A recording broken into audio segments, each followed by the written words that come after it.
যেটাকে আমরা নামাজ বলছি, কোরআন এবং হাদিসের ভাষা সেটাকে কি বলা হয়? সালাত। এই সালাত শব্দের অর্থ কি? সালাতের এই নামাজে যে সালাত, এই সালাত শব্দের অর্থ অনেক আছে। এখানে সালাত শব্দের অর্থ দোয়া করা এবং প্রার্থনা করা। এই জন্য পুরো সালাতের মধ্যে দেখবেন শুরু থেকে শেষ পর্যন্ত আল্লাহর কাছে বিভিন্ন জায়গায় প্রার্থনা করা আছে। দুই সিজদা থেকে উঠে বসে আপনি আল্লাহর কাছে প্রার্থনা করছেন, দোয়া করছেন। আজ আমরা আমাদের সালাতগুলোকে নষ্ট করে ফেলেছি, যার কারণে সালাতের স্বাদ বা তৃপ্তি আমরা পাই না। এটা একটা বোঝা, এটা পড়ে শেষ করতে পারলে আমাদের জান বাঁচে এমন একটা অবস্থা। অথচ নবী করিম সাল্লাল্লাহু আলাইহি ওয়াসাল্লাম রাতে যখন তাহাজ্জুদে দাঁড়াতেন, তার পা মুবারক ফুলে যেত। এত দীর্ঘ সময় ধরে দাঁড়িয়ে তিনি সূরা কিরাত পড়তেন, রুকু সিজদা করতেন সাল্লাল্লাহু আলাইহি ওয়াসাল্লাম। আল্লাহ তাআলা আমাদেরকে সেরকম প্রাণবন্ত এবং জীবন্ত এবং এরকম রূহানি সালাত আদায় করার তৌফিক দান করুন, যে সালাত নবী করিম সাল্লাল্লাহু আলাইহি ওয়াসাল্লাম ও সাহাবায়ে কেরাম আদায় করেছেন। মুহতারাম হাজরিন, সালাতের মধ্যে কি পড়ি সেটা বুঝতে হবে। বুঝলে আমাদের মনোযোগ আনতে সুবিধা হবে। মনোযোগ আনার জন্য আরো অনেকগুলো কাজ করতে হবে, এটা একটা কাজ। তাহলে নামাজের শুরুতে আমরা বলি আল্লাহু আকবার। এটার অর্থ কি? আল্লাহু আকবারের অর্থ কি ভাই? আল্লাহ বড় না আল্লাহ সবচেয়ে বড়? আকবার শব্দের অর্থ কিন্তু শুধু বড় না। আকবার মানে কি? সবচেয়ে বড়, যে এর চেয়ে বড় আর হতে পারে না। আল্লাহ সবচেয়ে মহান, সবচেয়ে বড়। আমি হাত তুলে আল্লাহু আকবার বলে যখন সালাত শুরু করছি, তার মানে আমি মুখে ঘোষণা দিচ্ছি আমার ব্যবসা বাণিজ্য, আমার ক্ষেত খামার, আমার ফেসবুকিং, আমার ইউটিউবিং, আমার সোশ্যাল নেটওয়ার্কিং, আমার যত কাজ আছে, আমার যত পেরেশানি আছে, আমার যত যা আছে, এই সব কিছু তুচ্ছ এবং ছোট আমার কাছে সবকিছুর চাইতে বড় ইস্যু এখন এবং সর্বাবস্থায় আমার রব আল্লাহ তাআলা, তিনি ছাড়া আর কেউ আমার মনোযোগ পেতে পারে না। তিনিই সবচেয়ে বড়, সবচেয়ে মহান। অতএব আমার পূর্ণ মনোযোগ, আমার পূর্ণ ধীরস্থিরতা, আমার পূর্ণ আন্তরিকতা, পূর্ণ ভক্তি, ভালোবাসা, সবকিছু সবচেয়ে বড় যিনি, তিনি পাবেন। কারণ এর চাইতে বড় তো আর কেউ নাই যে আমি তাকে মনোযোগ দেব। আল্লাহ তাআলা যদি সবচেয়ে বড় হয়, তাহলে মনোযোগটাও সবচেয়ে বেশি তার হওয়া উচিত। এজন্য আমরা শুরুতে ঘোষণা দিচ্ছি আল্লাহু আকবার, আল্লাহ সবচেয়ে বড়। তাহলে অন্য কোনো কিছু মনে আনবো না। অর্থের দিকে যদি খেয়াল করেন, তাহলে নিজের সঙ্গে নিজে সংগ্রাম করতে সুবিধা হবে। নফসকে, প্রবৃত্তিকে বলতে পারবেন, তুমি না মুখে ঘোষণা দিছো আল্লাহু আকবার, আল্লাহ সবচেয়ে বড়। তাহলে তুমি কিভাবে এখন এই মুহূর্তে নামাজের মধ্যে দোকানের কথা চিন্তা করছো? তুমি কিভাবে এখন ওই অমুকের কথা চিন্তা করছো, তমুকের কথা চিন্তা করছো? আরে ভাই, নামাজের ভিতরে যে বিষয়গুলো নিয়ে তুমি পেরেশান হচ্ছ, যেটা নিয়ে তুমি টেনশন করছো, তোমার কোনো পেরেশানি আছে এটা নিয়ে চিন্তা করছো, এগুলো সবগুলা যে রবের হাতে, তুমি তো তার সাথে সংযুক্ত হচ্ছ। অতএব ওই সমস্ত চিন্তা না করে রবের সাথে নেটওয়ার্কটা মজবুত করো, পূর্ণ মনোযোগ দাও, তোমার সমস্ত সমস্যার সমাধান রব করে দিবেন ইনশাআল্লাহ। ভাইরা আমার, এই জন্য বুঝতে হবে আমি কি বলতেছি। আল্লাহু আকবার মানে আল্লাহ সবচেয়ে। এরপরে আমি হাত বেঁধে সর্বপ্রথম কাজ করি দোয়া ইস্তিফতাহ, নামাজ শুরুর দোয়া।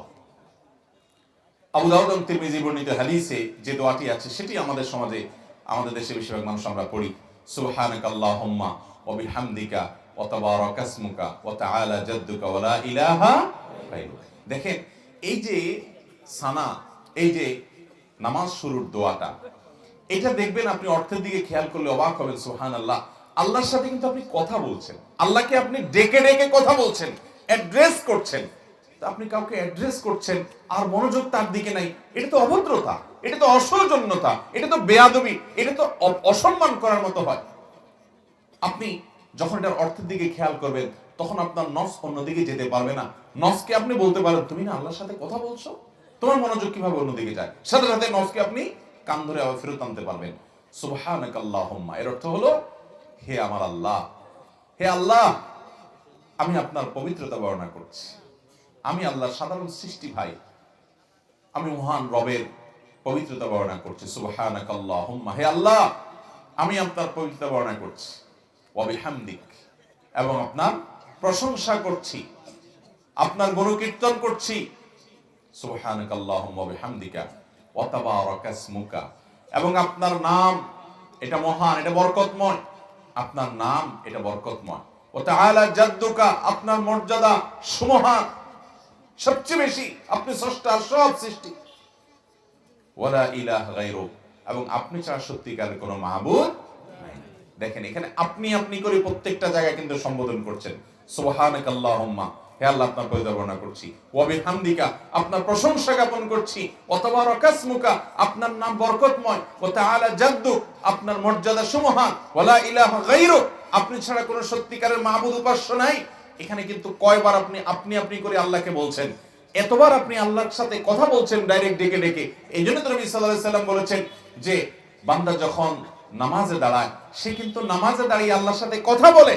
তাহলে আপনি কিন্তু এখানে শুরুতেই কথা শুরু হয়ে গেল। দেখেন সুবহানাকাল্লাহুম্মা ওয়া বিহামদিকা ওয়া তাবারাকাসমুকা ওয়া তাআলা জাদ্দুকা ওয়া লা ইলাহা গায়রুকার মধ্যে আপনি কয়বার আল্লাহ তাআলাকে? প্রায় 5 বার সম্ভবত। সুবহানাকাল্লাহুম্মা একবার, ওয়া বিহামদিকা দ্বিতীয়বার, ওয়া তাবারাকাসমুকা তৃতীয়বার, ওয়া তাআলা জাদ্দুকা চতুর্থবার, ওয়া লা ইলাহা গায়রুক 5 বার আল্লাহকে আপনি আপনি বলে সম্বোধন করছেন। আল্লাহ আপনার পবিত্র বর্ণনা করছি, আপনার প্রশংসা জ্ঞাপন করছি এবং আপনার নাম বরকতময়, আপনার মর্যাদা সর্বোচ্চ সুমহান এবং আপনি ছাড়া সত্যিকারের কোনো মাবুদ নাই। 5 বার আপনি আপনি করে আল্লাহর সাথে আপনি আল্লাহকে ডেকে ডেকে কথা বলছেন, অথচ আপনার মনোযোগ আরেক দিকে কিভাবে যেতে পারে? আল্লাহ তাআলা আমাদেরকে মনোযোগের সাথে নামাজ পড়ার তৌফিক দান করুন। এরপরে আসেন দোয়া ইস্তেফতার জায়গায় আরো দোয়া আছে। আরেকটা দোয়া আছে যেটি বুখারীতে বর্ণিত হয়েছে। নবী করিম সাল্লাল্লাহু আলাইহি সাল্লাম হাত বাঁধার পর, আল্লাহু আকবার হাত বাঁধার পর এরপর তিনি এই দোয়াটাও করতেন, আল্লাহুম্মা বাঈদ বাইনি ওয়া বাইনা খাতায়ায়া কামা বা'আদতা বাইনাল মাশরিকি ওয়াল মাগরিব। আল্লাহ, পৃথিবীর পূর্ব এবং পশ্চিমের মধ্যে যে পরিমাণ দূরত্ব আপনি রেখেছেন, আমার অপরাধ, আমার পাপ, আমার গুনাহগুলোর সঙ্গে আমার এরকম দূরত্ব করে দেন, অর্থাৎ সেগুলো মাফ করে দেন আপনি। এবং আল্লাহুম্মা নাক্কিনি মিনাল খাতায়া কামা ইউনাক্কা সাওবুল আবিয়াদু মিনাদ দানাস। আল্লাহ, নোংরা কাপড় যেরকম পরিচ্ছন্ন করে ফেলে মানুষ, ধুয়ে পরিষ্কার করে দবদবে পরিষ্কার করে ফেলে, আমার ভুল ত্রুটিগুলোকে আপনি সেরকম পরিষ্কার করে দেন। এবং আল্লাহুম্মা আগসিল খাতায়ায়া, আল্লাহুম্মা আগসিল খাতায়ায়া কামা বিল মাই ওয়াস সালজি ওয়াল বারাদ। আল্লাহ, আমার ভুল ত্রুটিগুলোকে আপনি পানি, বরফ এগুলো দিয়ে ধুয়ে পরিষ্কার করে দিন, অর্থাৎ গুনাহগুলো মাফ করে দিন। আবার কোন কোন বর্ণনায় আসছে, ইন্নী ওয়াজ্জাহতু ওয়াজহিয়া লিল্লাযী ফাতারাস সামাওয়াতি ওয়াল আরদা হানিফা ওয়া মা আনা মিনাল মুশরিকিন। বিরাট বড় দোয়া, কোরআন কারীমের আয়াত সহকারে। এটা নবী সাল্লাল্লাহু আলাইহি সাল্লাম হাত বাঁধার পরে সুবহানাকাল্লাহুম্মার জায়গা মাঝে মধ্যে পড়তেন। তো যাই হোক, আমি একটা যেটা আমরা সবচেয়ে বেশি পড়ি শুধু সেটা তর্জমাটাই করে দিলাম। তাহলে আমরা জানলাম যে সুবহানাকাল্লাহুম্মার মধ্যে কি বলছি। এখানে আল্লাহর প্রশংসা করছি, আল্লাহর পবিত্র বর্ণনা করছি, আল্লাহর বরত্ব বর্ণনা করছি, আল্লাহর একত্ববাদের স্বীকৃতি দিচ্ছি। অনেকগুলো বিষয় এখানে চলে আসছে। এরপর আমরা আউযু বিল্লাহি মিনাশ শাইতানির রাজিম পড়ি। কেন আউযু বিল্লাহ পড়ি জানেন? কোরআন পাঠ করব আমরা, সূরা ফাতিহা পড়বো না এখন নামাজে? যেহেতু সুবহানাকাল্লাহ পড়লাম, এখন কি পড়বো? আলহামদুলিল্লাহ সূরা পড়বো না? এইজন্য কোরআন তেলাওয়াতের শুরুতে আউযু বিল্লাহ পাঠ করতে হয়। আউযু বিল্লাহি মিনাশ শাইতানির রাজিম, আমি পানা চাই, আশ্রয় চাই আল্লাহর কাছে বিতাড়িত শয়তান থেকে। পানা চাইলেন। আপনি যখন অর্থের দিকে খেয়াল করবেন, দেখেন আল্লাহর কাছে এখানে দোয়া করছেন আপনি, পুরো নামাজটা দোয়া।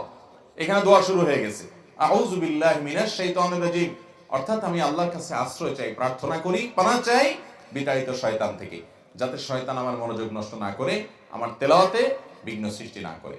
এরপরে আমি বলছি বিসমিল্লাহির রহমানির রহিম, আমি আল্লাহর নামে শুরু করছি যিনি অসীম দয়ালু, সীমাহীন মেহেরবান, রহমান রহিম, যিনি যার দয়ার কোনো শেষ নেই, তার নামে আমি শুরু করছি। এরপরে বলছি আলহামদুলিল্লাহি রাব্বিল আলামিন, সকল প্রশংসা, সকল প্রশংসা এটি সেই রবের জন্য যিনি সকল জগৎ সমূহের পালনকর্তা। নবমণ্ডল, ভূমণ্ডল, সৃষ্টি জগতে যত যা কিছু আছে সব কিছুকে প্রতিপালন করেন যিনি, সেই রবের জন্য আমি প্রশংসা জ্ঞাপন করছি। আপনি যখন এটা বলেন, সাথে সাথে আল্লাহ জবাব দেন হামিদানি আব্দি। আল্লাহ বলেন আমার বান্দা আমার প্রশংসা করেছে। আমাদের প্রশংসার জবাবে আল্লাহ বলেন বান্দা আমার কি করেছে? প্রশংসা করেছে। এরপর আপনি যখন বলেন আর রহমানির রহিম, আল্লাহ আপনি রহমান, আপনি রহিম, আপনি অসীম দয়ালু, আপনি পরম করুণাময়, আপনার করুণার কোনো শেষ নাই, আপনার দয়ার কোনো শেষ নেই। তখন আল্লাহ তাআলা জবাব বলেন আফনা আলাইয়া আউদি, বান্দা আমার স্তুতি এবং প্রশংসা বর্ণনা করেছে। এরপর আমরা যখন বলি মালিক ইয়াউমিদ্দিন, আল্লাহ আপনি কিয়ামত দিবসের মালিক, তখন আল্লাহ তাআলা বলেন মাজ্জাদানি আবদি, বান্দা আমার মর্যাদা বর্ণনা করেছে। অনেক উলামায়ে কেরাম বলেছেন, অনেক স্কলারগণ, মুহাদ্দিসিন একরাম বলেছেন মাজ্জাদানি আবদি, এটা যখন আমরা বলি তখন মূলত দুইটা অর্থ হয়। এক হলো আল্লাহ তাআলা নিজেই তো আয়াত নাযিল করেছেন। মালিক ইয়াউমিদ্দিন, আল্লাহ সম্পর্কে আল্লাহ পরিচয় দিয়েছেন তিনি হলেন কিয়ামত দিবসের বিচার দিবসের মালিক। কিয়ামত দিবসের বিচার দিবসের মালিক হওয়ার কথা বলে এখানে আমাদেরকে যেমন উৎসাহ দেওয়া হয়েছে, আশার বাণী শোনানো হয়েছে, আবার সতর্ক করা হয়েছে। কিভাবে? একজন পাপিষ্ঠ ব্যক্তি, তার জন্য সতর্কবার্তা, তুমি কার অবাধ্য হচ্ছ, কার নাফরমানি করছো। দুনিয়ার এই খেলা শেষ হবে, এই আয়োজন শেষ হবে, চোখ দুটো বন্ধ হয়ে যাবে, শরীরটা নিস্তেজ হয়ে ঠান্ডা হয়ে যাবে, তোমাকে যেতে হবে কবরে, সেখান থেকে সৃষ্টি করে আল্লাহর সামনে তোমাকে দাঁড় করানো হবে, পুনরায় তোমাকে তৈরি করে আল্লাহর সামনে দাঁড় করানো হবে, তোমার পুরো জীবনের হিসাব নেওয়া হবে। তুমি কার অবাধ্য হচ্ছ জানো? তিনি কে? মালিক ইয়াউমিদ্দিন, কিয়ামতের দিনের মালিক, অধিপতি তিনি, তার অবাধ্য হচ্ছ। এটা পাপিষ্ঠদের জন্য সতর্ক বার্তা। আর যারা আল্লাহ আমলদার ইমানদার বান্দা, আল্লাহর ভয় যারা অন্তরে লালন করে, তাদের জন্য এখানে সান্ত্বনার বার্তা। তাদের জন্য ব্যাপারটা এরকম যে তুমি এত কষ্ট করছো, নামাজ পড়তে গিয়ে তোমার অনেক লস করতে হচ্ছে, সময় তুমি দিচ্ছ, মনোযোগ তুমি দিচ্ছ, অনেক হারাম থেকে বেঁচে থাকছো আল্লাহর ভয়ে, এত যে স্যাক্রিফাইস, এত যে ত্যাগ তুমি করছো, এগুলো বৃথা যাবে না। তুমি টেনশন করবে না, কারণ তুমি যার ইবাদত করছো তিনি তো মালিক ইয়াউমিদ্দিন, কিয়ামতের দিনের মালিক, অধিপতি, তার ইবাদত করছো। অতএব তিনি তোমাকে দেখবেন, তোমাকে রক্ষা করবেন, হেফাজত করবেন। এটা এক প্রকার সান্ত্বনা ইমানদারদের জন্য। এরপরে আমরা যখন বলি ইয়াকা না'বুদু ওয়া ইয়াকা নাস্তাঈন, আল্লাহ শুধু আপনারই গোলামি করি, দাসত্ব এবং গোলামি শুধু কার করি? শুধু আল্লাহ। ওয়া ইয়াকা নাস্তাঈন, এবং আমার যত অলৌকিক প্রার্থনা আছে, সহযোগিতা চাওয়া আছে, আমি সাহায্য চাই শুধুমাত্র আপনার কাছেই। আমার ইবাদত শুধু আপনার জন্যই করি, গোলামি শুধু আপনারই করি, আর আমার প্রার্থনা শুধু আপনার কাছেই, অন্য কারোর কাছে আমার সাহায্য প্রার্থনা আমি করি না। এটা যখন বান্দা বলে তখন আল্লাহ রাব্বুল আলামিন জবাবে বলেন, আল্লাহর কথা আমরা শুনতে পাই না, কিন্তু হাদিসে কুদসিতে আল্লাহ তাআলা বলেছেন বান্দা যখনই এটা বলে আল্লাহ জবাব দেন। একসাথে লক্ষ লক্ষ কোটি কোটি মানুষ যদি বলে, কোটি কোটি মানুষকে আল্লাহ তাআলা রিপ্লাই দিতে পারেন। টেকনোলজির উন্নতির এই যুগে একসঙ্গে কত মানুষকে রিপ্লাই দিতে পারে মেশিন, সেখানে মেশিন যাদের মাথা থেকে বের হয়েছে, তাদের সৃষ্টিকর্তা রব্বে কারীমের জন্য এগুলো কোনোটাই অসম্ভব নয়।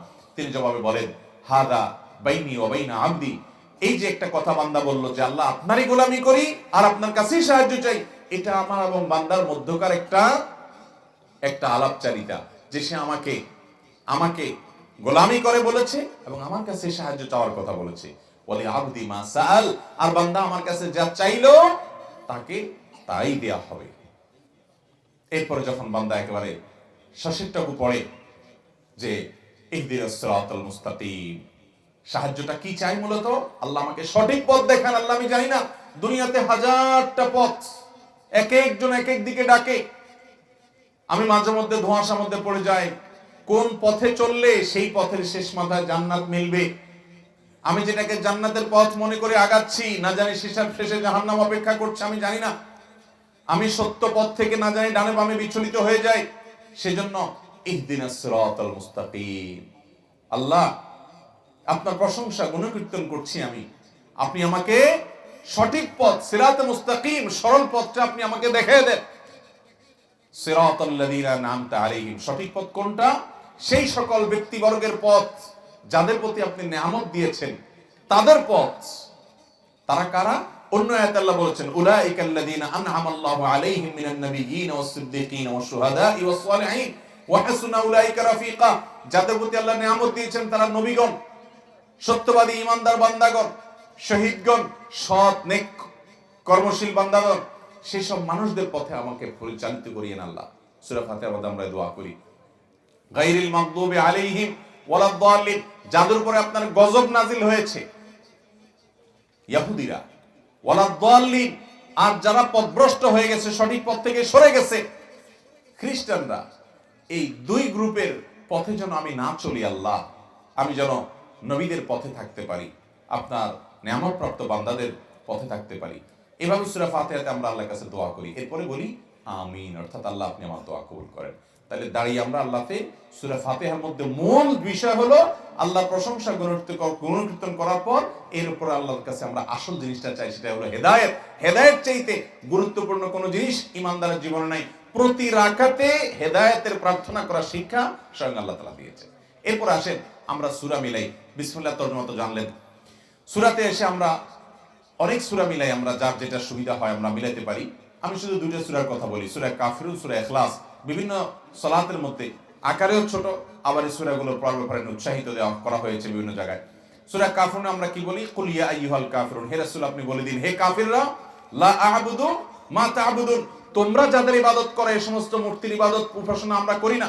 দেখেন এই সূরাটা খুব প্রিয় একটা সূরা ছিল নবী সাল্লাল্লাহু আলাইহি ওয়াসাল্লামের কাছে, সাহাবীদের কাছে, আল্লাহর নেককার বান্দাদের কাছে অনেক পছন্দের একটা সূরা ছিল। কারণ এখানে আল্লাহর একত্ববাদের ঘোষণা দেওয়া হয়, শিরক থেকে মুক্ত থাকার ঘোষণা দেওয়া হয়। ঈমানদার কখনো সে শিরকের ব্যাপারে আপোষ করতে পারে না। এইজন্য এই সূরার ভিতরে সেই শিক্ষা রয়েছে সূরা কাফিরুনের ভিতরে, কুল ইয়া আইয়ুহাল কাফিরুন, হে রাসূল বলে দিন, হে অবিশ্বাসীরা যারা আমার রবের প্রতি ঈমান রাখো না, আমার রবের প্রতি, আমাদের আল্লাহকে যারা বিশ্বাস করো না, একত্ববাদে যাদের বিশ্বাস নাই, তোমরা শুনে রাখো, লা আ'বুদু মা তা'বুদুন, তোমরা যে সমস্ত প্রতিমার মূর্তির আল্লাহ ছাড়া গায়রুল্লাহর বিভিন্ন ব্যক্তি বস্তুর পূজা করো, এদের পূজা আমি করি না। লা আ'বুদু মা তা'বুদুন ওয়ালা আনতুম আবিদুনা মা আ'বুদ, আর আমি যে রবের একত্ববাদ এর স্বীকার করি, স্বীকৃতি দেই এবং এক আল্লাহর ইবাদত করি, তোমরা তার ইবাদত করো না। ওয়ালা আনা আবিদুম মা আবাদতুম, আবারও একই কথা যে তোমরা যার ইবাদত করো আমি তার ইবাদত করব না। লাকুম দীনুকুম ওয়ালিয়া দীন, তোমাদের কর্মের ফল তোমরা পাবা আর আমার কর্মের ফল আমি পাবো। লাকুম দীনুকুম ওয়ালিয়া দীনের তরজমা অনেকে করে যে তোমাদের ধর্ম তোমাদেরটা ঠিক আছে, আমার ধর্ম আমারটাও ঠিক আছে। এরকম দুই নম্বরই তরজমা করলে মুগুরের মার একটাও নিচে পড়বে না। দিন শব্দের অর্থ হলো প্রতিদান। দিন শব্দের অর্থ কি? মূলত লাকুম দীনুকুম, তোমাদের জন্য তোমাদের প্রতিদান আর আমার জন্য আমার প্রতিদান। এর মানে এই না যে ঠিক আছে তোমাদের দিনও তোমরা পালন করছো, ওইটাও ঠিক আছে, আমি আমারটা পালন করছি, এটাও ঠিক আছে। দিন এবং ঈমানের ব্যাপারে শিরক এবং কুফরের প্রশ্নে ঈমানদার এরকম জগাখিচুড়ি চিন্তা ভাবনার হলে তার ঈমানই থাকবে। অতএব সূরা আপনার কাফিরুনের মধ্যে আমরা এই তরজমা করলাম। সূরা ইখলাসটা আমরা অনেক সময় বেশি পড়ি এবং সূরা ইখলাসকে নবী করিম সাল্লাল্লাহু আলাইহি ওয়াসাল্লাম সাহাবায়ে কেরাম অনেক বেশি পছন্দ করতেন। কুল হুয়াল্লাহ সূরা, এটাকে পছন্দ করার কারণে অনেক সাহাবী নবী সাল্লাল্লাহু আলাইহি ওয়াসাল্লাম বলেছেন এর মহব্বতের কারণে, এই সূরাকে তুমি পছন্দ করো এই কারণে তুমি জান্নাতে যাবে। অর্থাৎ এই নিয়ামতটি আল্লাহ তাআলার কাছে অনেক বেশি পছন্দ, এই ইবাদতটি আল্লাহর কাছে অনেক পছন্দ যে তুমি এই সূরাকে পছন্দ করো। এই সূরা পছন্দের কারণ কি? কোরআনে কারীমের একমাত্র সূরা, সূরা ইখলাস হলো গোটা কোরআনের একমাত্র সূরা। এই সূরার সাবজেক্টই হলেন স্বয়ং আল্লাহ রাব্বুল আলামিন। আল্লাহর সত্তা সম্পর্কে, আল্লাহর জাত ছাড়া এই সূরাতে আর কোনো বিষয়ের আলোচনা নাই। এই সূরাতে আল্লাহর পরিচয় উল্লেখ করা হয়েছে। কুল, হে রাসূল বলে দিন, হুয়াল্লাহু আহাদ, তিনি আল্লাহ এক। কুল হুয়াল্লাহু আহাদ, এখানে আল্লাহর একত্ববাদের কথা বলা হচ্ছে। দেখেন আল্লাহর কথা প্রথম আয়াতে বলা হলো, এরপর দ্বিতীয় আয়াত কি? আল্লাহুস সামাদ, আল্লাহ তাআলা অমুখাপেক্ষী, তিনি কারো মুখাপেক্ষী নন, এখানে আল্লাহর পরিচয় উল্লেখ করছে। এরপর তৃতীয় আয়াত, লাম ইয়ালিদ ওয়া লাম ইউলাদ, আল্লাযী লাম ইউলাদ লাম ইয়ালিদ ওয়া লাম ইউলাদ, যিনি কাউকে জন্ম দেননি এবং তাকেও কেউ জন্ম দেয়নি। ওয়া লাম ইয়াকুল লাহু কুফুয়ান আহাদ, এবং তার সমকক্ষ, তার সমান আর কেউ নাই। দেখেন আল্লাহর কিন্তু আপনি এখানে বর্ণনা করছেন, আল্লাহর পরিচয় উল্লেখ করছেন, কুল হুয়াল্লাহু আহাদ, বলুন যে তিনি আল্লাহ এক, আল্লাহুস সামাদ, তিনি আল্লাহ অমুখাপেক্ষী, আল্লাযী লাম ইয়ালিদ ওয়া লাম ইউলাদ, যিনি কাউকে জন্ম দেননি, তাকে কেউ জন্ম দেয়নি, ওয়া লাম ইয়াকুল লাহু কুফুয়ান আহাদ, তার সমকক্ষ কেউ নেই। তাহলে দাঁড়িয়ে আপনি সূরা ফাতিহা কি বলছেন, সূরা ইখলাসে কি বলছেন, সূরা কাফিরুনে কি বলছেন, এছাড়া আরো যে সূরাগুলো বেশি বেশি পড়েন এগুলোর তরজমা অর্থ আপনি দেখে নেবেন এবং নামাজের ভিতরে ওই মনের অর্থটা স্মরণ করে করে সালাত আদায় করার চেষ্টা করবেন। দানো সবচেয়ে বড়, রোকনটা শেষ। এরপর আসেন আল্লাহু আকবার বলে আপনি রুকুতে যান। রুকুতে যে আপনি কি বলেন? সুবহানা রাব্বিয়াল আযীম, আমার মহান রবের পবিত্রতা বর্ণনা করছি। সুবহানা রব্বি মানে আমার রব, হে আমার রব, আমার রবের, মহান রবের পবিত্রতা আমি বর্ণনা করছি। আপনি এটা বারবার বলতে থাকেন, বারবার বলতে থাকেন। রুকুতে আরো তাসবিহ আছে, আমরা জানি না, ওই একটাই ভালো করে পড়া হয় না, জন্ম থেকে। নবী করিম সাল্লাল্লাহু আলাইহি ওয়াসাল্লাম রুকুতে কখনো কখনো বলতেন সুবহানাকাল্লাহুম্মা রাব্বানা ওয়া বিহামদিকা আল্লাহুম্মা ফিরলি। হে আল্লাহ, আপনার পবিত্র বর্ণনা করছি, আপনার পবিত্র বর্ণনা করছি, আপনি আমার রব, এবং আপনার প্রশংসা করছি, আপনি আমাকে মাফ করে দেন। রুকুর তাসবিহ এটা, আল্লাহর কাছে দোয়াও আছে এখানে। নবী সাল্লাল্লাহু আলাইহি ওয়াসাল্লাম কখনো কখনো এটা পড়তেন, কখনো কখনো পড়তেন সুবহানাল জাবারুতি ওয়াল মালাকুতি ওয়াল কিবরিয়া ওয়াল আযমা। কখনো কখনো নবী সাল্লাল্লাহু আলাইহি ওয়াসাল্লাম আরো দোয়া আছে, আরো তাসবিহ আছে, জিকির আছে, যেগুলো রুকুতে পেশ করতেন। তো আমরা একটাই জানি, সুবহান রাব্বিয়াল আযীম, এটাও ধীরস্থির ভাবে পড়তে হবে। অনেকে দেখবেন এটা পড়ে, কেমনে পড়ে, এমন হুলস্থুল ভাবে পড়ে, সুবহান রাব্বিয়াল আযীম, সুবহান রাব্বিয়াল আযীম, সুবহান রাব্বিয়াল আযীম। আপনি কি বলছেন নিজেই আপনি টের পাচ্ছেন না। আল্লাহর প্রশংসা করছেন, আপনি কোন নেতার সামনে গিয়ে, তার অফিসে গিয়ে, এমপি সাহেবের অফিসে গিয়া আপনি যদি এমপি সাহেবকে বলেন, এমপি সাহেব আপনার চরিত্র ফুলের মতো পবিত্র, আপনার চরিত্র ফুলের মতো পবিত্র, বলবে কি মাথা ঠিক আছে? আরে আমার প্রশংসা করতেছে, এটা কেন, কোন ধরনের প্রশংসা করতেছে? সুন্দর করে বলো, নেতা সাহেবের চরিত্র ফুলের মতো পবিত্র। আপনি আস্তে ধীরে বললে তখন নেতা সাহেব খুশি হবে, ঠিক না? কিন্তু আপনি যদি বলেন যে নেতা সাহেব আপনার চরিত্র ফুলের মতো পবিত্র, আপনার চরিত্র ফুলের মতো পবিত্র, বলবো কি ব্যাপার, পাগল হয়ে গেছে নাকি? এত হুলস্থুল করলে তোমার বলতে বলছে কেডা? ভাইরা আমার, সেখানে রব্বে কারীমের সামনে আপনি আমি তাসবিহ নিবেদন করছি, তার পবিত্রতা জ্ঞাপন করছি। আর নেতার চরিত্র ফুলের মতো না গোবরের মতো, ওইটা আপনি নিজেও জানেন না, পাম্পটে দিতেছেন। কিন্তু আপনি আপনার রবের যে প্রশংসা করছেন, সেখানে তো পবিত্রতার ব্যাপারে কোনো সন্দেহ। তাহলে ওই নেতাকে এত সুন্দর করে বলতে পারেন, আপনার রবের সামনে আপনি সুন্দর করে বলতে পারেন না, কি জবাব হবে কিয়ামতের ময়দানে? কয়দিন যে রুকুতে সুবহান রাব্বিয়াল আযীম মহব্বতের সাথে আস্তে আস্তে করেছেন, সুবহান রাব্বিয়াল আযীম, সুবহান রাব্বিয়াল আযীম, সুবহান রাব্বিয়াল আযীম, কয়দিন করেছেন ভাই? চেষ্টা করবো তো ইনশাআল্লাহ, আস্তে আস্তে ধীরস্থিরতার সাথে। নামাজের রাকাতের সংখ্যা বাড়ানোর দরকার নাই ভাই। ফরজ নামাজের পর সুন্নতে মুআক্কাদা নামাজ পড়লেন, নফল পড়তে নাই বা পারলেন, অসুবিধা নাই, কিন্তু ধীরে ধীরে পড়েন। সংখ্যা বাড়ায়া লাভ নাই যদি আপনার কোয়ালিটি নষ্ট হয়।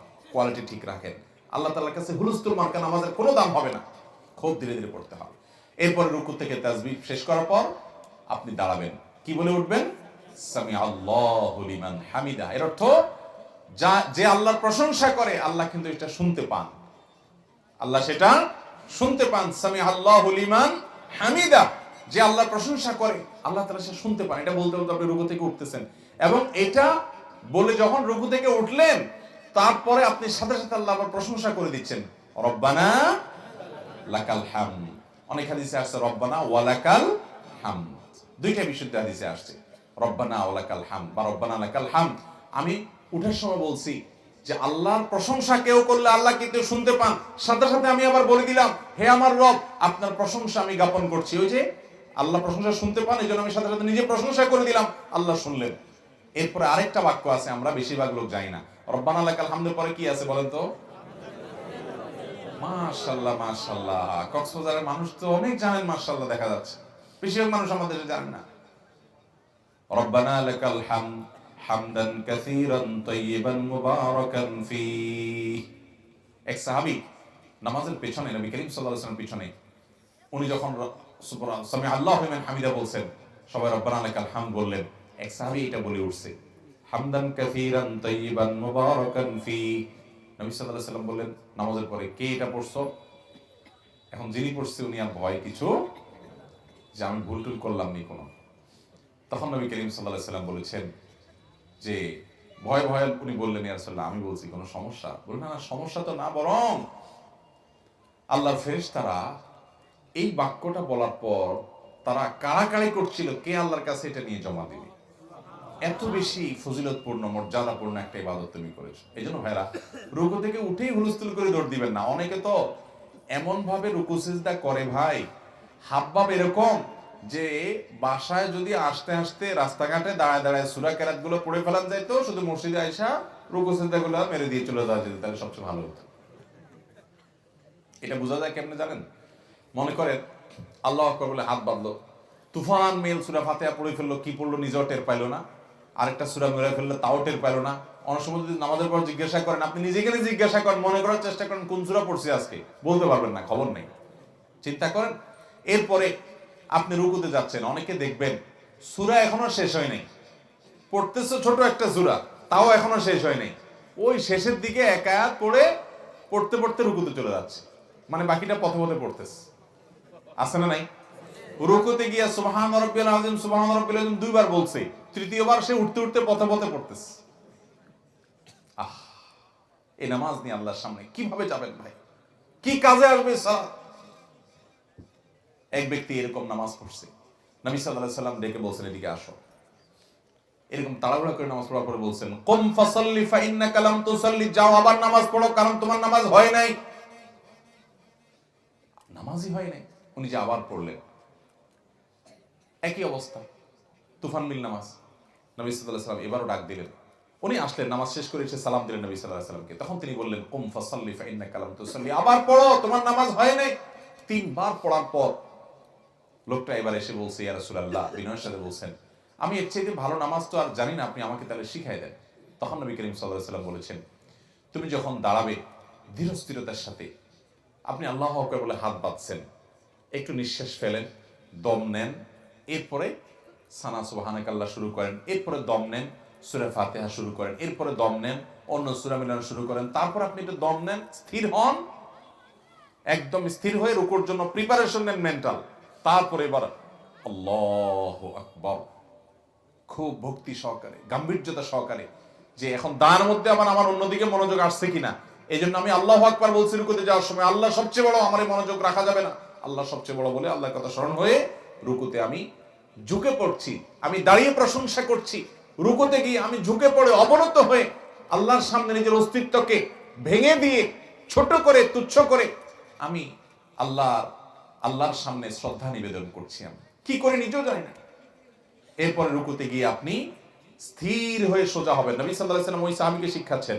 এরপরে তুমি রুকু করার পর হাত্তা তাতমাইন্না রাকিআন, রুকু করার পর পরিপূর্ণভাবে তুমি স্থির হবে, একদম সেট হবে রুকুতে গিয়ে, এরপর শুরু করবে রুকুর তাসবিহ সুবহান রাব্বিল আযীম ইত্যাদি। তারপরে এটা শেষ করার পর তুমি রুকু থেকে দাঁড়াবে। ভাইরা আমার, আল্লাহ শপথ করে বলছি, ধীরে ধীরে নামাজ পড়ার যে স্বাদ, আপনি এক কাজ করেন না, কালকে আপনি পরীক্ষামূলক ভাবে 2 রাকাত নামাজ 10 মিনিট টাইম নিয়ে একটু পড়ে দেখেন।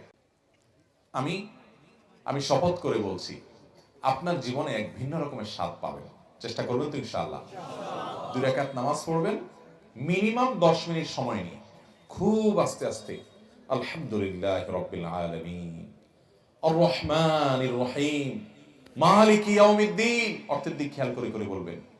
এবং আপনি মনে রাখবেন, আপনি আয়াত বলে শেষ করার সাথে সাথে আপনার রব আপনাকে জবাব দিচ্ছে, কথা হচ্ছে আপনার সাথে।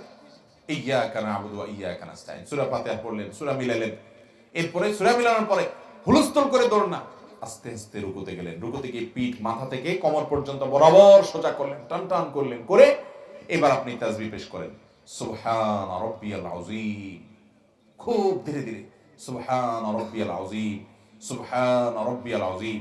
ভাইরা, এরকম যদি আপনি মিনিমাম 3 বারও পড়েন, তারপরে তো আপনার কত সেকেন্ড সময় লাগবে। আর আমাদের তো রুকুতে যাইতে দেরি, উঠতে দেরি নাই। ওই যে পথে পথে পড়ে ফেলে, বাপকানা এমন যে দোয়া দূরত রাস্তাঘাটে পড়ে আসতে পারলে আরো ভালো হতো। আহা, আচ্ছা ভাই, রুকু থেকে আমরা উঠলাম, সামি আল্লাহু লিমান হামিদা, আল্লাহ শুনেন যে তার প্রশংসা করে, রব্বানা ওয়ালাকাল হামদ, হে আমাদের রব, আপনার জন্য প্রশংসা জ্ঞাপন করছি, হামদান কাসীরান তাইয়িবান মুবারাকান ফি, এমন প্রশংসা যেটা অনেক প্রশংসা এবং যেটা পবিত্র এবং বরকতময়, সেই প্রশংসা আপনার জ্ঞাপন করছি আল্লাহ। এটা আমরা রুকু থেকে উঠে নিবেদন করলাম।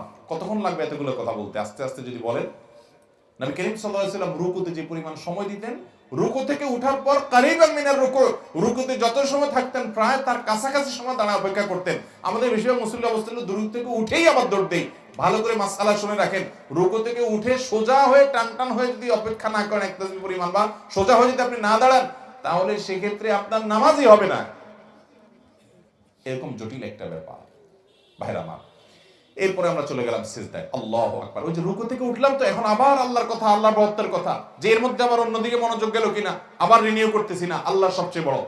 আমি আগে দাঁড়িয়ে আল্লাহ প্রশংসা করেছি। দেখেন, আপনি ভক্তিটা বোঝার চেষ্টা করেন, নামাজে আমরা কি করি একটু বোঝার চেষ্টা করেন ভাই। দাঁড়িয়ে আপনি আল্লাহ প্রশংসা করছেন, করতে করতে করতে আপনি আবেগে আপ্লুত হয়ে গেছে, আল্লাহর প্রশংসা করে, গুণকীর্তন করে যে আল্লাহর কাছে আমার যেতে হবে, আমার জাহান্নাম থেকে মুক্তি যার উপরে, যার ফয়সালার উপর নির্ভর করে, তার প্রশংসা করে, কত নিয়ামত দিয়ে তিনি আমাকে রেখেছেন, তার প্রশংসা করে, তার গুণকীর্তন করে, দাঁড়িয়ে দাঁড়িয়ে গুণকীর্তন করতে করতে আমার মধ্যে আবেগ চলে আসছে। আমি এবার রুকুতে চলে গেলাম, দাঁড়িয়ে আর প্রশংসা করতে পারছি না, এবার আমি রুকুতে গিয়ে আল্লাহর পবিত্র বর্ণনা করছি, অর্থাৎ দান থেকে অবনত হয়ে যাচ্ছি। আমরা দেখেন না অনেক সময় কারোর কাছে আপনি আবেগে, শ্রদ্ধায়, আপনার মা, আপনার বাবা বা আপনার শ্রদ্ধার কেউ হয়তো কোনো ভুল করেছেন বা কিছু করেছেন, বা তার প্রতি আপনি আবেগ ভালোবাসা নিবেদন করছেন। ভালোবাসার শুরুতে একটা অবস্থা থাকে, হয়তো আপনি সামনে যে দাঁড়িয়ে দাঁড়িয়ে কাঁদেন, এরপর আস্তে করে বসে যান, এরপরে পাওয়াটা ধরে ফেলেন, এভাবে স্টেপে স্টেপে সামনে আগায় না মানুষ। তো নামাজের মধ্যে আপনি দাঁড়িয়ে আল্লাহর প্রশংসা জ্ঞাপন করছেন, তাসবিহ বর্ণনা করছেন, এরপর একটা পর্যায়ে আপনার আবেগের মাত্রা বেড়ে যায়, এবার আপনি আর দাঁড়িয়ে থাকতে পারছেন না, এবার রুকুতে গিয়ে আল্লাহু আকবার বলে নিজের শরীরটাকে অবনত করে দিয়ে, ভেঙে দিয়ে, তুচ্ছ করে নিজেকে আপনি আল্লাহর তাসবিহ পেশ করছেন। এরপরে আবেগ আরো বাড়লো, এবার দাঁড়িয়ে সোজা হয়ে এবার একেবারে পুরো মাটিতে লুটিয়ে পড়ে আপনি সিজদা নিবেদন করছেন, আল্লাহু আকবার বলে সিজদায় চলে যাচ্ছেন। সেখানে গিয়ে বলছেন, কি বলছেন? সুবহান রাব্বিয়াল আলা, আমার সবচেয়ে বড় মহান রব, তার পবিত্রতা বর্ণনা করছে। এখানে নবী সাল্লাল্লাহু আলাইহি ওয়াসাল্লাম কিছু দোয়া আছে, সুবহানাকাল্লাহুম্মা রাব্বানা ওয়া বিহামদিকা আল্লাহুম্মা ইগফিরলি, হে আমার রব, আপনার পবিত্রতা বর্ণনা করছি, আপনার প্রশংসা জ্ঞাপন করছি, আপনি আমাকে মাফ করে দেন। সিজদায় নবী সাল্লাল্লাহু আলাইহি ওয়াসাল্লাম দোয়া করতেন। এবং আপনারা জানেন সহিহ মুসলিমের হাদিসে আসছে, নবী করিম সাল্লাল্লাহু আলাইহি ওয়াসাল্লাম বলেছেন, বান্দা আল্লাহর সবচেয়ে কাছে যেতে পারে কখন জানেন? সিজদা গেলে সবচেয়ে কাছে যেতে পারে। আপনি যদি চান একেবারে আল্লাহর সবচেয়ে কাছাকাছি গিয়ে আমার মনের কিছু কথা বলবো, তো আপনি সাধারণ দোয়া করেন না, সিজদা লুটে পড়েন। শেখ হায়েজ আল কারনি, সৌদি আরবের বড় বিশ্ববিখ্যাত স্কলার, তিনি বলেছেন, আসমানের দরজা, আরশে আজিমের যাওয়ার দরজা কোথায় জানেন? ওই রকেট দিয়ে যেতে পারবেন না। আরশে আজিমের যাওয়ার দরজা হলো নিচে মাটিতে, অর্থাৎ সিজদা। আপনি এখানে সিজদা দিলে এটা আরশে আজিমে পৌঁছে যায়, আল্লাহর সবচেয়ে কাছাকাছি যেতে পারে বান্দা, দোয়া করার জায়গা।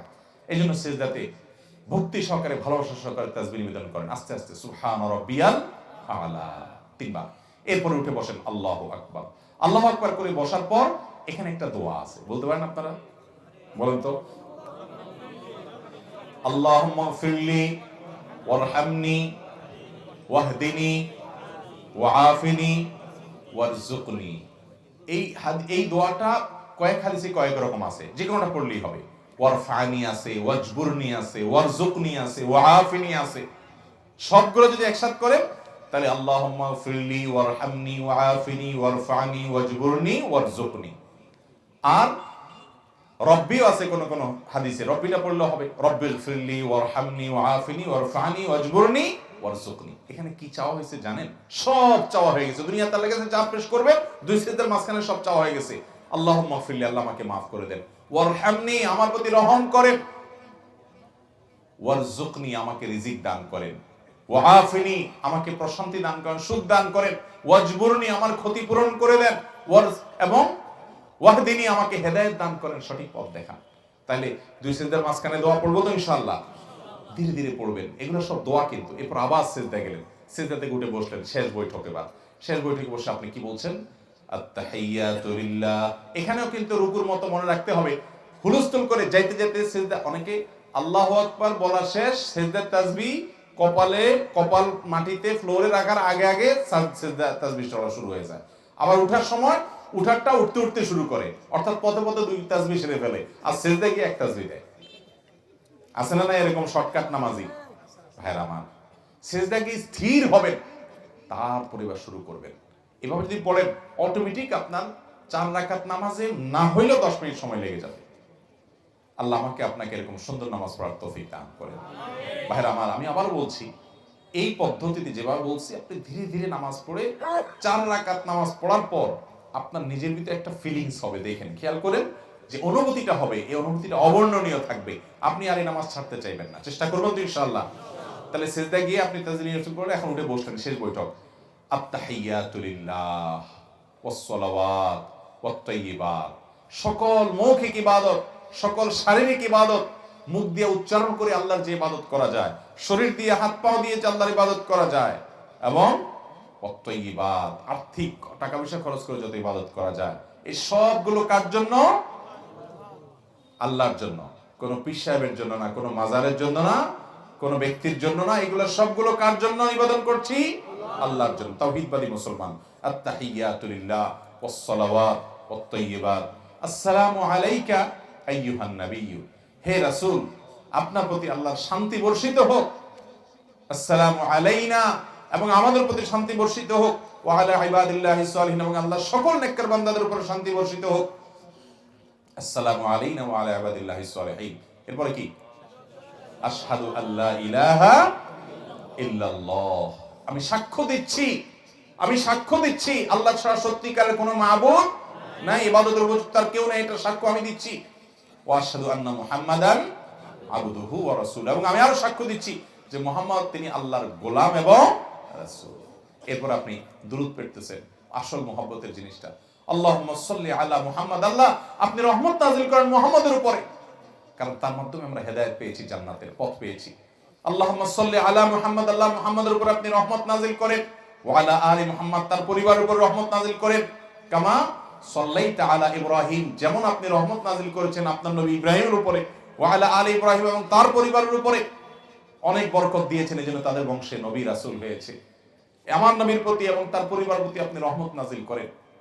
ইন্নাকা হামিদুম মাজিদ, কারণ আপনি প্রশংসিত এবং আপনি মর্যাদাবান, আপনি মর্যাদার অধিকারী, প্রশংসার অধিকারী। এরপর আল্লাহুম্মা বারিক আলা মুহাম্মাদ, আল্লাহ মুহাম্মাদের উপর আপনি বরকত দেন, কল্যাণ দেন। ওয়া আলা আলি মুহাম্মাদ, এবং তার পরিবারের প্রতি আপনি বরকত দান করেন। কামা বারাকতা আলা ইব্রাহিম, যেমন বরকত দিয়েছেন আল্লাহ আপনার নবী ইব্রাহিমের প্রতি। ওয়া আলা আলি ইব্রাহিম, এবং তার পরিবারের প্রতি। তারপর ইন্নাকা হামিদুম মাজিদ, নিশ্চয় আপনি প্রশংসা এবং মর্যাদার অধিকারী। এরপর আসেন আসলটা, সর্বশেষ ফিনিশিং। এটা আমরা বিষয়ে মানুষ জানি না। পুরো নামাজে মনোযোগ রাখতে না পারেন, এই জায়গায় আপনার মনোযোগ আসতেই হবে। সেটা কি? কারণ আপনি এখন নামাজের শেষ বৈঠকে সালামের আগে দোয়া কবুল হয়। বুখারীর হাদিসে আসছে নবী সাল্লাল্লাহু আলাইহি ওয়াসাল্লাম বলেছেন, সুম্মা লিয়াতাখায়্যার মিনাদ দুআই মা শা, নামাজের শেষ বৈঠকে আত্তাহিয়াত এবং দুরূদ পড়ার পর বান্দা যেন তার মনে সব চাওয়া পেশ করে। অবশ্য দোয়া মাসুরা হতে হবে, হাদিসে বর্ণিত দোয়া হতে হবে, এটা যেন সে আল্লাহর কাছে পেশ করে। আমরা দোয়া মাসুরা একটা জানি, অথচ এখানে নবী সাল্লাল্লাহু আলাইহি ওয়াসাল্লাম আরো দোয়া পড়তেন। যেটা আমরা জানি সেটা তর্জমা করি, কি পড়ি আমরা সেটা জানার চেষ্টা করি। আল্লাহুম্মা ইন্নী যালামতু, মানে কি বলেন? আল্লাহ আমি নিজের প্রতি নিজে জুলুম করেছি, আল্লাহ আমি অবিচার করছি, কত পাপ কত অপরাধ করছি আল্লাহ, এগুলার শাস্তি যদি আপনি আমাকে দেন, এটা ভোগ করার ক্ষমতা আমার। দুনিয়াতে যদি পাকড়া করেন আমি শেষ আল্লাহ। জাহান্নামের যে বিবরণ আপনার কোরআন থেকে জেনেছি, নবীর হাদিস থেকে জেনেছি, আল্লাহ সেখানে মরণও হবে না, মানুষ মরতে চাইলেও মরতে পারবে না, সে শুধু কষ্ট ভোগ করতে থাকবে জাহান্নামে। আল্লাহুম্মা ইন্নী যালামতু নাফসি, আল্লাহ নিজের প্রতি নিজে অনেক অবিচার করছি। এই নামাজে পড়লাম আল্লাহ, এই নামাজের মধ্যে অনেক অবিচার করলাম, মনটা ধরে রাখতে পারি নাই, তাড়াহুড়া করছি, কত ত্রুটি করছি আল্লাহ। আল্লাহুম্মা ইন্নী যালামতু নাফসি, হে আল্লাহ আমি নিজের প্রতি নিজে জুলুম করেছি আল্লাহ। আল্লাহুম্মা ইন্নী যালামতু নাফসি, এরপরে কি? জুলমান কাসীরা, অল্প স্বল্প জুলুম না আল্লাহ, অনেক জুলুম, নিজের পায়ে নিজে কুড়াল মারছি আল্লাহ, অনেক মারছি। ভাইরে, এই কথাটা কিয়ামতের দিন বলবেন, আমরা বলবো, সেদিন বলে আর কোনো কাজ। এই জন্য আগে ভাগে একটু মনোযোগ দিয়ে বলেন, মন্ত্রের মতো পড়ে চলে যায় না। আল্লাহুম্মা ইন্নী যালামতু নাফসি যুলমান কাসীরা, সেদিন যখন জাহান্নাম দেখবেন, সেদিন যখন আযাব দেখবেন, সেদিন যখন সমস্ত পরিণতি দেখবেন, সেদিন চিৎকার করে বলবেন, আল্লাহ আমি অনেক অন্যায় করে ফেলেছি, আমি সরি। লাভ নাই সেদিন আর বলে। এই জন্য দুনিয়াতে বলে নেন, প্রতি নামাজে শেষ বৈঠকে এই জায়গায় এসে একটু থেমে যান। আল্লাহুম্মা ইন্নী যালামতু নাফসি যুলমান কাসীরা, আল্লাহ আমার নিজের প্রতি নিজে আমি অনেক অবিচার করেছি, এত অবিচার, এটার যদি শাস্তি আপনি দেন কি অবস্থা হবে সেটা মনে রেখে আমরা পড়বো আল্লাহুম্মা ইন্নী যালামতু নাফসি যুলমান কাসীরা। দেখেন এখানে আল্লাহর সাথে কথা বলছেন, কিন্তু পুরো নামাজ জুড়ে বললাম না আল্লাহর সাথে কথা। আল্লাহুম্মা মানে কি? হে আল্লাহ। আল্লাহুম্মা মানে কি? হে আল্লাহ। এখানে কিন্তু আল্লাহকে ডাকতেছেন, আপনি আল্লাহকে অ্যাড্রেস করছেন, আল্লাহকে সম্বোধন করছেন, আর আপনার মনোযোগ দিয়ে অন্যদিক থাকে, তাহলে কত বড় অভদ্রতা হয় এটা। আল্লাহুম্মা ইন্নী যালামতু নাফসি, ও আল্লাহ আমি নিজের প্রতি নিজে জুলুম করছি। তাহলে আল্লাহর দিকে মনোযোগ দিতে হবে, আল্লাহর দিকে মাইন্ড নিতে হবে। যুলমান কাসীরা, তারপর কি?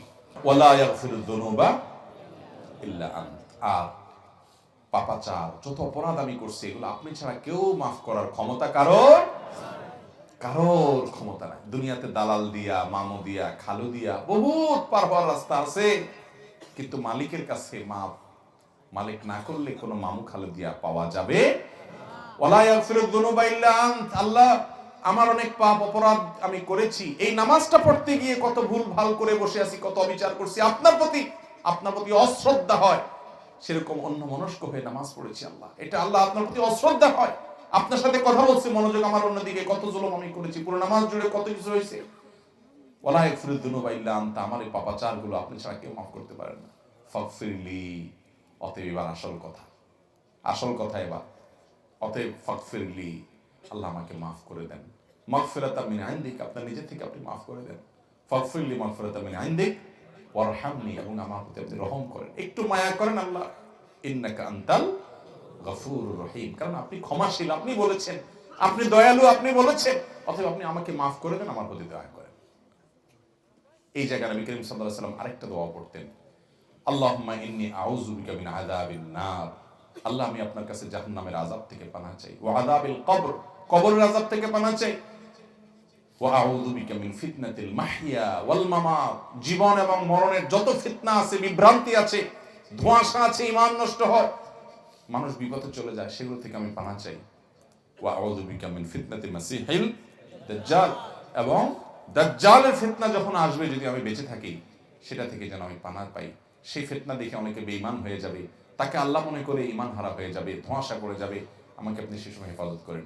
এই দোয়া শেষ করলে এরপর আপনি সালাম দিচ্ছেন, আসসালামু আলাইকুম ওয়া রাহমাতুল্লাহ, তোমাদের প্রতি আল্লাহর রহমত এবং সালাম বর্ষিত হোক, আসসালামু আলাইকুম ওয়া রাহমাতুল্লাহ আপনি বললেন, পরিপূর্ণভাবে কাঁধের দিকে ফিরে, একদম পুরো ঘাড় ফিরিয়ে, তারপর আসসালামু আলাইকুম ওয়া রাহমাতুল্লাহ, আবার ঘাড়ে ফিরিয়ে আসসালামু আলাইকুম ওয়া রাহমাতুল্লাহ বললেন। নামাজ শেষ। নামাজ শেষ করার পর নবী করিম সাল্লাল্লাহু আলাইহি ওয়াসাল্লাম 3 বার ইস্তিগফার পড়তেন। কি পড়তেন? আস্তাগফিরুল্লাহ, আস্তাগফিরুল্লাহ, আস্তাগফিরুল্লাহ। আচ্ছা বলেন তো, আস্তাগফিরুল্লাহ মানে কি? এটার অর্থ কি? আল্লাহর কাছে ক্ষমা চাই। তো এতক্ষণ ধরে কি পাপ করছে যে এখন ক্ষমা চাবে? কি রে ভাই, পাপের কাজ, অপরাধের কাজের পরে না মানুষ ক্ষমা চায়, কিন্তু পড়লেন নামাজ ভালো কাজ, এখন আলহামদুলিল্লাহ না পড়বেন, কিন্তু আপনি ক্ষমা চাচ্ছেন কেন? কারণ নামাজের ভিতরে বহুত ভুল ত্রুটি, ওই যে মনোযোগ নষ্ট হয়ে গেছে, তাড়াহুড়া করে ফেলেছি, এই জন্য আল্লাহর কাছে ক্ষমা চাচ্ছি, আস্তাগফিরুল্লাহ, আস্তাগফিরুল্লাহ, আস্তাগফিরুল্লাহ। এরপরে অন্যান্য দোয়া দরুদ পড়তে হবে। অতএব এই নামাজের শুরু থেকে শেষ পর্যন্ত সালাতে আমরা কি বলি, আমি অর্থটা শুধু বলার চেষ্টা করলাম, আমার একবার বলাতে আপনাদের মুখস্থ হয়ে যাবে না, কিন্তু আপনারা সবাই নামাজে যে দোয়া দরুদ পড়েন, যে সূরা কেরাত পড়েন, যে তাসবিহ এবং তাকবীর উচ্চারণ করেন, এগুলো সবগুলোর অর্থ মুখস্থ করবেন তো ইনশাআল্লাহ? এগুলো আপনি অনলাইনে পেয়ে যাবেন, আপনি মুখস্থ করার চেষ্টা করেন। এগুলো মুখস্থ করলে কি হবে, আপনি কি বলছেন সেটার অর্থ বুঝবেন, অর্থের দিকে তাকায় তাকায় পড়লে আপনার মনোযোগটা ধরে রাখতে পারবেন। আপনি যদি কিছুই না বুঝেন, আপনি মনোযোগ ধরাটা কঠিন হবে। যদিও নামাজের মনোযোগ ধরে রাখার জন্য আরো অনেকগুলো ডিউটি আছে, একটা ডিউটি শুধু আজকে বললাম, আবার কোন মাহফিলে ইনশাআল্লাহ অন্য আরেকটা ডিউটির কথা বলবো। রব্বে কারীমের কাছে, আরশ আজিমের মালিকের কাছে নিবেদন করি, আল্লাহ আমরা গুনাহগার বান্দা, তুমি আমাদেরকে সেরকম নামাজ পড়ার তৌফিক দাও যে নামাজ তোমার রাসূল পড়েছেন, তোমার সাহাবীরা পড়েছেন, তোমার প্রিয় বান্দারা পড়েছেন, আল্লাহ সেই নামাজটা পড়ার তৌফিক আমরা চাই। আল্লাহ যেন আমাদের সেরকম সালাত আদায় করার তৌফিক দান করেন, যে সালাতে আমাদের জীবন যাবে, মনোযোগ যাবে না, যে সালাতের সাথে আমরা তাড়াহুড়া করবো না। ভাই, সব জায়গায় তাড়াহুড়া চলে না। প্রধানমন্ত্রীর সাথে সাক্ষাৎ করতে গিয়ে, প্রেসিডেন্টের সাথে সাক্ষাৎ করতে গিয়ে যদি হুলস্থুল করেন, অসৌজন্যমূলক কোনো আচরণ করেন, তাহলে আপনার খবর থাকতে পারে, বিপদ হতে পারে। আরশ আজিমের মালিকের সাথে দৈনিক 5 বার সালাতে গিয়ে হক নষ্ট করছি। আল্লাহ তাআলা আমাদেরকে সঠিক সুন্দরভাবে সালাত আদায় করার তৌফিক দান করুন। চেষ্টা করব তো ইনশাআল্লাহ। আল্লাহ রাব্বুল আলামিন আপনাকে আমাকে আমাদের নামাজগুলোকে মরার আগে ঠিকঠাক করে নিয়ে যাওয়ার তৌফিক দান করেন। ভাই, আমি নিজে নামাজে কি পড়ি সেটার অর্থ জানি আলহামদুলিল্লাহ। আমি কোরআন হাদিসের ভাষা, আরবি ভাষা আমি জানি আলহামদুলিল্লাহ, চেষ্টা করি আমি। কিন্তু তারপর আমি দেখছি কিছু ভাইরা আছেন, কিছু আলেম আছেন, যে ওলামা ইকরামের নামাজ অনেক সুন্দর, আমি তাকায় থাকি যে আল্লাহ আমার নামাজটা এরকম সুন্দর করতে পারতাম। কিছু জেনারেল শিক্ষিত ভাই আছে, সাধারণ শিক্ষিত ভাই আছেন যারা আলেম না, আমি বিশ্বাস করেন তাদের দিকে তাকায় থাকি, এক দুজনকে আমি ব্যক্তিগতভাবে চিনি, তাদের সাথে যখন দেখা হয় যে সুবহানাল্লাহ কত সুন্দর নামাজ পড়ছেন, 4 রাকাত নামাজ 15 মিনিট 20 মিনিট সময় দিচ্ছেন, কত লম্বা সময় নিচ্ছেন। হ্যাঁ আমার, আমরা যে তাড়াহুড়া করি, কেন তাড়াহুড়া করি? কারণ নামাজের পর আমার একটা কাজ আছে, তাই না? ওই কাজ কার হাতে? তো যার হাতে কাজ আপনি তো তার সামনে দাঁড়ায় আছেন, আপনি তার দিকে পরিপূর্ণ মনোযোগ দেন না, সব তো এখানেই সমাধান হবে। আল্লাহ আমাদেরকে বোঝার তৌফিক দান করুন।